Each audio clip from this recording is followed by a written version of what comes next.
कि बीजेपी अगर एक बार गई तो कम से कम 15 साल नहीं आने वाली, और 15 साल बाद क्या होगा किसने ही देखा है।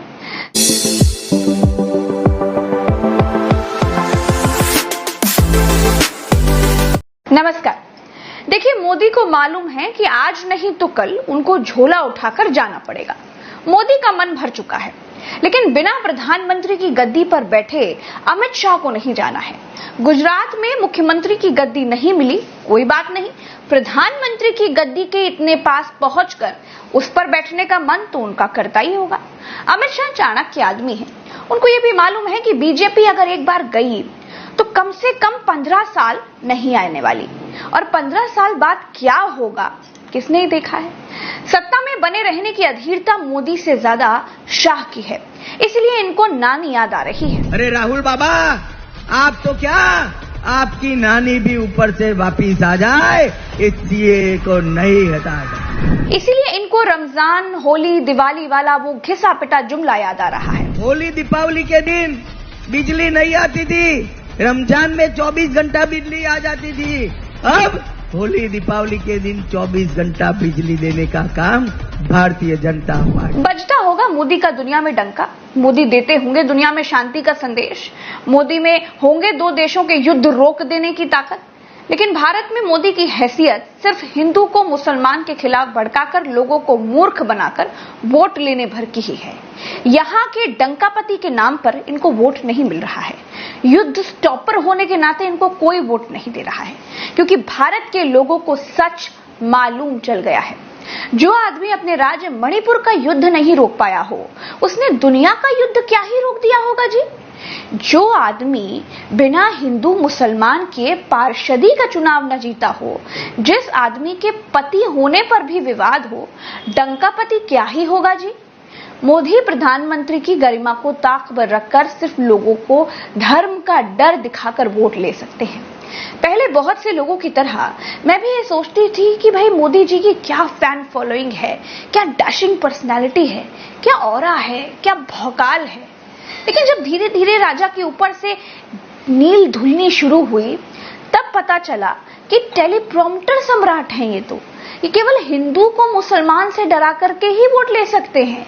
इनके काम पर भारत के लोग इनको वोट तो क्या, वक्त भी ना दे, जैसे इस बार हो रहा है। दोस्तों, जो लोग मोदी भक्त हुआ करते थे वो अपनी गलती पर पछता रहे हैं, वोट देने के लिए निकल ही नहीं रहे हैं।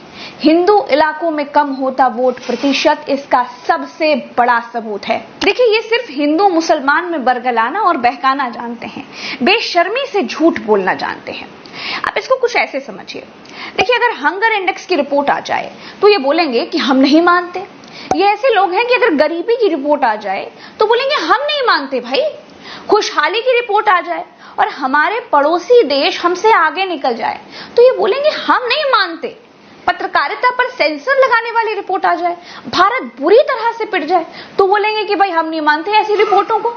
लेकिन अगर उन्हीं विदेशी अखबारों में ये पैसे देकर के भी संपादकीय कॉलम में अपनी तारीफ छपवा ले जाएं, तो कहते हैं देखो भाई विदेशों में डंका बज रहा है। उन्हीं विदेशों को गाली देंगे कि पाश्चात्य सभ्यता बड़ी खराब है, लेकिन उन्हीं असभ्य लोगों के देश में जाकर पेड प्रोग्राम करके अपने लोगों को बुलाकर मोदी मोदी मोदी मोदी मोदी मोदी के नारे लगवाकर कहेंगे कि देखो भाई देखो, विदेश में तो डंका बज रहा है। ये देखिए, भारत में जनगणना 2011 से नहीं हुई है, लेकिन सरकार की तरफ से ये रिपोर्ट जारी कर दी गई है कि मुसलमान भारत में बहुत तेजी से बढ़ रहा है।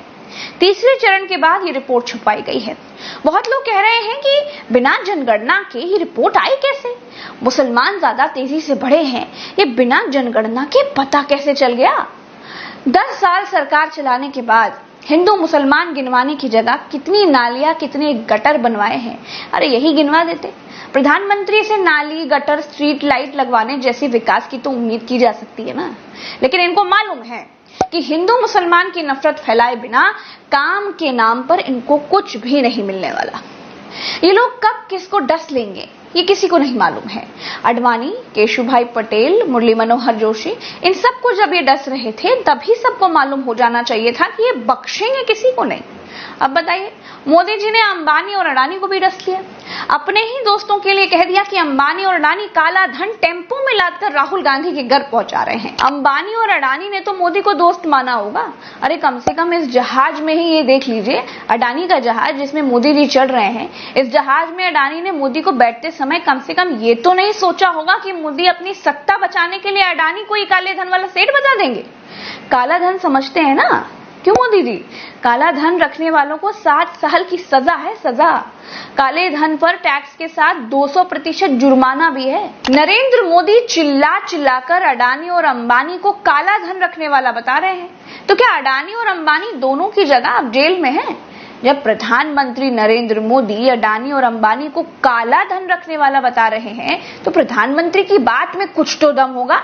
या फिर भारत के लोगों ने भी देश के प्रधानमंत्री को मस्खरे से ज्यादा और कुछ नहीं समझा है? अगर मस्खरा नहीं है तो क्या मोदी ने अपने ही दोस्तों को डस लिया? जिन अडानी के साथ जहाज में बैठकर मौज लेते दिखाई दे रहे हैं, उन अडानी को मोदी ने डस लिया क्या? जो नीता अंबानी मोदी से हाथ मिला रही हैं, उन्होंने मोदी की आस्तीन चेक ही नहीं की क्या? खैर, अभी के लिए इतना ही, चलते हैं। नमस्कार।